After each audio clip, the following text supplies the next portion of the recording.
জেলা থেকে সরাসরিতে এবার মালদার দিকে নজর রাখি। মালদার যে ছবি সকাল থেকে আপনারা দেখছেন, রাস্তায় টায়ার জ্বালিয়ে বিক্ষোভ কেন? ছাত্রীকে ধর্ষণের অভিযোগে রীতিমতো উত্তেজনা এবং মালদা রাজ্য সড়ক অবরোধ করে বিক্ষোভ স্থানীয় মানুষজনের, এলাকাবাসীর। মালদা নালাগোলা রাজ্য সড়কে টায়ার জ্বালিয়ে বিক্ষোভ দেখান তারা, এবং শুধু টায়ার জ্বালিয়ে বিক্ষোভ নয়, অবরোধের পর বাস ভাঙচুর করে উত্তেজিত জনতা।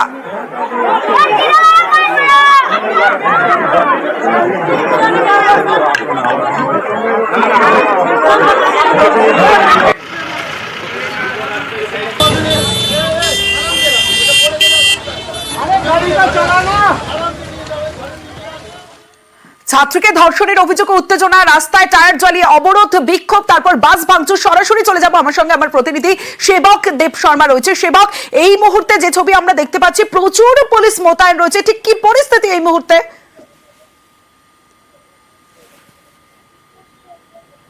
একদম দেখো, তুমি যেমনটা বলছিলে যে ছাত্রীকে ধর্ষণ ও খুনের ঘটনার জেরে দিনভর অশান্ত মালদহের হবিবপুরের বুলবুল চন্ডির কেন্দুয়া এলাকা।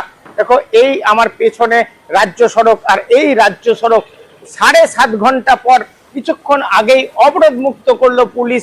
মালদহের ডেপুটি পুলিশ সুপারের নেতৃত্বে বাড়তি পুলিশ বাহিনী রয়েছে। দেখো, যে গাছের গুড়ি দেখাচ্ছি আমরা, সেই গাছের গুড়ি এখনো ধোঁয়া বেরোচ্ছে। এই গাছের গুড়ি রাস্তায় জ্বালিয়ে ফেলে অবরোধ করছিল অবরোধকারীরা, এবং তাদের অভিযোগ ছিল পুলিশ সকলকে ধরছে না, যারা অভিযুক্ত তাদেরকে এখনো ধরা হয়নি।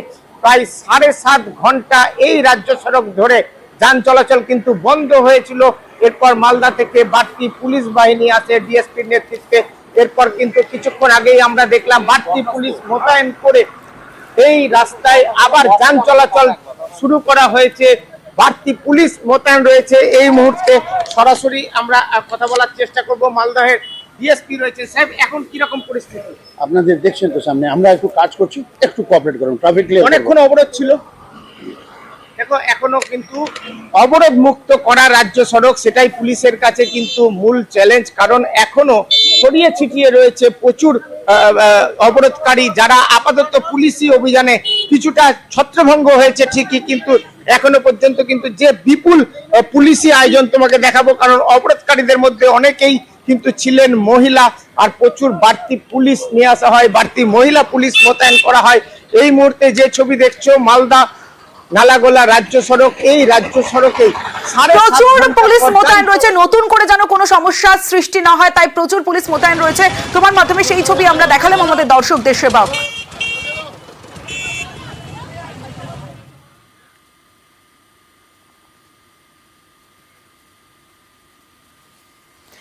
কেন্দ্রশাসিত অঞ্চল থেকে পৃথক রাজ্য, বিজেপির মন্ত্রী সাংসদদের দাবিতে জোর বিতর্ক। এবার বিধানসভায় বিজেপির বিরুদ্ধে চড়া সুর মমতা বন্দ্যোপাধ্যায় বলেন, উত্তরবঙ্গ থেকে এত আসন পেয়েও লজ্জা নেই, বাংলা ভাগের চক্রান্ত করছে। এরই মধ্যে ফের উঠল পৃথক কামতাপুর দাবি।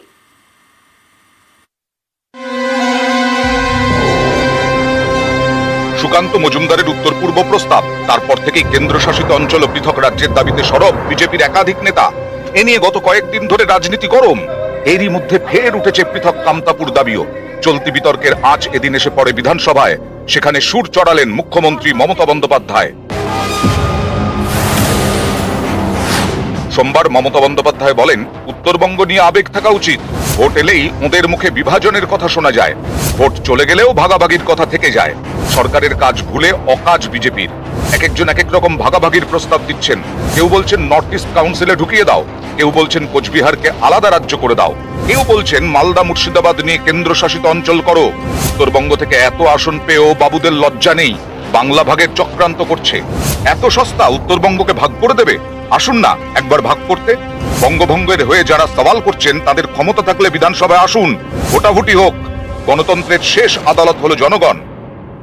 ভারতীয় জনতা পার্টি পরিষ্কার স্ট্যান্ড, আমরা বঙ্গভঙ্গ, বাংলা ভাগ, ইউটি, আলাদা রাজ্য এসব চাই না। দলগতভাবে আমি বলতে পারি, উত্তরবঙ্গের বঞ্চনা নিরসনে অবিলম্বে পশ্চিমবঙ্গ সরকারকে কাজ করতে হবে।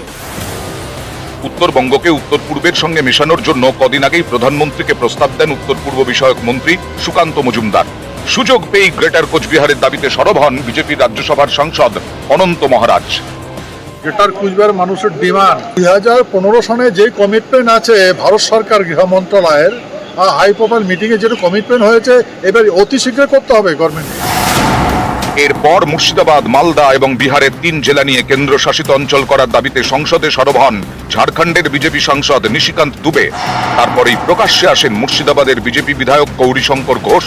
জানান, মুর্শিদাবাদকে কেন্দ্রশাসিত অঞ্চল করার দাবিতে তিনি 2022 সালেই স্বরাষ্ট্র মন্ত্রক এবং রাজভবনে চিঠি দেন। গৌরীশঙ্কর ঘোষের পর বহরমপুরের বিজেপি বিধায়ক সুব্রত মৈত্র মুর্শিদাবাদকে কেন্দ্রশাসিত অঞ্চল করার দাবি তোলেন সুব্রত।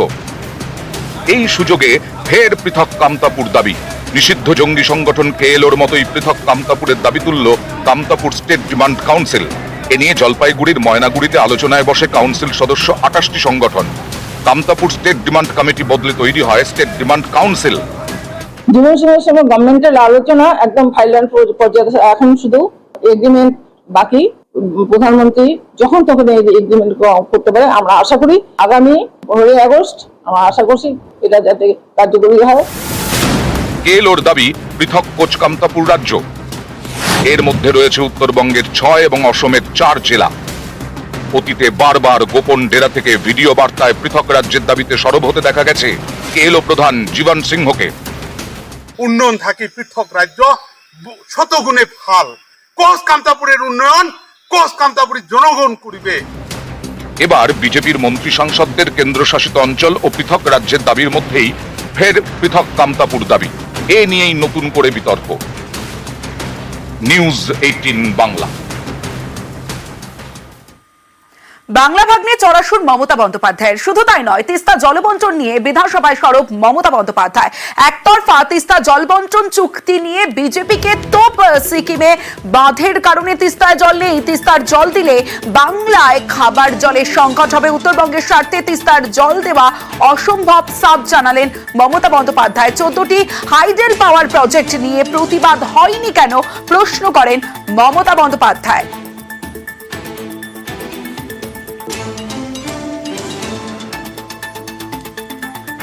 खास करके हमारा जो भूटान का जो आमने सामने जो बागान है, न्यूडा, चुनाभट्टी, बनाहाट, पलासबाड़ी, रयाबाड़ी, ये बागान क्षति होता है।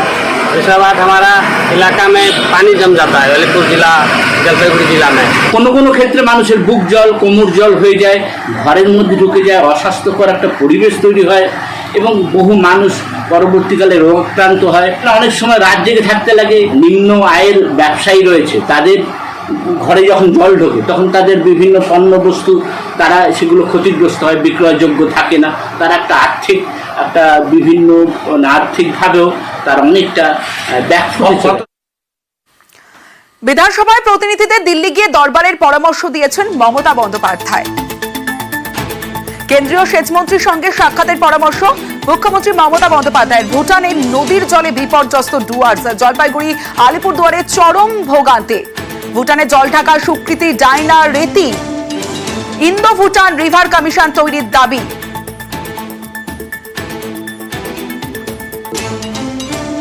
অন্যদিকে ভুটানের তোরসা, কালজানি, সংকোশ, রায়ডাক। ইন্দো ভুটান যৌথ নদী কমিশন নীতি আয়োগে নথিভুক্ত ইন্দো ভুটান যৌথ নদী কমিশন। ইন্দো ভুটান যৌথ নদী কমিশন নিয়ে বিধানসভায় প্রস্তাব পাশ। বিধানসভা থেকে প্রতিনিধি দল দিল্লি পাঠানোর প্রস্তাব মমতা বন্দ্যোপাধ্যায়ের। কেন্দ্রীয় সেচ মন্ত্রী, অর্থমন্ত্রীর সঙ্গে বৈঠকের প্রস্তাব। দাবি আদায়ে দলীয় সাংসদদের সরব হওয়ার নির্দেশ দিয়েছেন মমতা বন্দ্যোপাধ্যায়।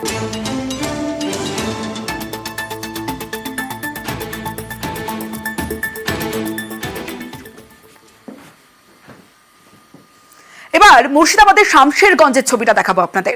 দেখুন, শামশেরগঞ্জে শিবপুরে ফের ভাঙন। কিভাবে তলিয়ে যাচ্ছে 20টি বাড়ি, এভাবে জলের তলায় তলিয়ে গেছে, গঙ্গার গ্রাসে তলিয়ে গেছে শামশেরগঞ্জে। প্রতি বছর বর্ষা আসলে এই ছবিটা আমরা দেখি, তবে এই বছরও বাজেটে গঙ্গা ভাঙন নিয়ে, মুর্শিদাবাদের গঙ্গা ভাঙন নিয়ে সেই রকম কোনো প্রস্তাব না থাকায় স্থানীয় মানুষজন তারা বলছেন যে কোনো স্থায়ী সমাধান হোক, কারণ এভাবেই বর্ষা এলেই ভাঙন আতঙ্ক, ভাঙন রোধে কোনো পার্মানেন্ট সলিউশন চাইছেন সেখানকার মানুষজন।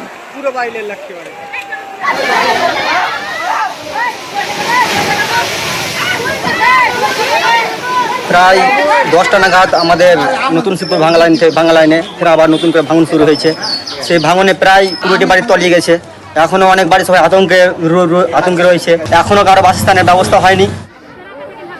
আমাদের টিম পাঠিয়েছি, ওখানকার মানুষের কী প্রয়োজন আছে সেগুলো, এবং প্রাথমিকভাবে যে কটি বাড়ি ভেঙেছে বা নদীগর্ভে তলিয়ে গেছে, 10টা বাড়ি হয়েছে, নদীগর্ভে তলিয়ে গেছে। আমরা চেষ্টা করছি তাদের এখনকার মতো যেটা সবথেকে প্রয়োজনীয় খাবার এবং জামা কাপড়, এই চাল, এই জিনিসগুলো ইমিডিয়েটলি প্রোভাইড করা। থাকার জন্য এই মুহূর্তে আমরা আলোচনা চালাচ্ছি যে কাছাকাছি কোথাও একটা জায়গা স্থির করা, সেটা প্রধানকে দায়িত্ব দিয়েছি। প্রধান আমার সঙ্গে কথা বলবেন, বলার পরে সেই সব জায়গায় আমরা ব্যবস্থা করে দেবো। শামশেরগঞ্জে গঙ্গা ভাঙন আর এই নিয়ে রাজনৈতিক তরজাতুঙ্গে। 10টার মতো বাড়ি, 20টা মতো পরিবার এফেক্টেড হয়েছে। তারা এখন ঘর ছাড়া। এখন তাদেরকে কোথায় রাখা হলো যারা ভাঙন ইফেক্টেড? এখনও তাদেরকে রাখার ব্যবস্থা করতে পারেনি এই জন্য যে যাদের ঘর বাড়ি ভেঙে গেছে তাদের কিছু সরঞ্জাম ছিল, তারা এখন সেগুলো অন্যত্রে নিয়ে যাওয়ার একটা ব্যবস্থা করছে। তারা এখন ছড়িয়ে ছিটিয়ে রয়েছে। আমরা এখানে যে শিবপুর প্রাইমারি স্কুল, সেখানে তাদের একটা খাওয়ার ব্যবস্থা, সেই ব্যবস্থাটা আমরা এখন অলরেডি শুরু করেছি। হাজার হাজার লক্ষ লক্ষ মানুষের ভিটি মাটি বাগান সব কিছু জলে তলিয়ে যাচ্ছে। কিন্তু তৃণমূল এখানে বর্তমান শাসক দল, তারা অভিযোগ করছেন কি কেন্দ্র কিছু করছে না। দেখুন, কেন্দ্র তখনই করবে যখন যে এলাকার সমস্যা, অর্থাৎ সেই এলাকার এমএলএ এমপিরা যখন অভিযোগ করবে কেন্দ্রের কাছে। আর এখানকার এমএলএ এমপি তৃণমূলের অভিযোগ জানাচ্ছে না একদিকে, আর অন্যদিকে বলছে কেন্দ্র কিছু করছে না। রাজ্য সরকার বলে তো কিছু আছে। সেখানকার বিধায়ক দীর্ঘদিন তৃণমূলের, দীর্ঘদিন কংগ্রেস সিপিএম ছিল। তাহলে এত বড় সমস্যা এখনো পর্যন্ত কেন আছে? আজ ইমামবাড়া হাসপাতাল পরিদর্শনে যান তৃণমূল সাংসদ রচনা বন্দ্যোপাধ্যায়। হাসপাতালের বেহাল দশায় ক্ষুব্ধ রচনা বন্দ্যোপাধ্যায়। এত রোগী কেন মেঝেতে শুয়ে, প্রশ্ন করেন সুপারকে রচনা। যা প্রয়োজন সাংসদকে বলুন, ব্যবস্থা হবে আশ্বাস দিয়েছেন রচনা বন্দ্যোপাধ্যায়। হাসপাতাল পরিচ্ছন্ন রাখতে হবে নির্দেশ তৃণমূল সাংসদের।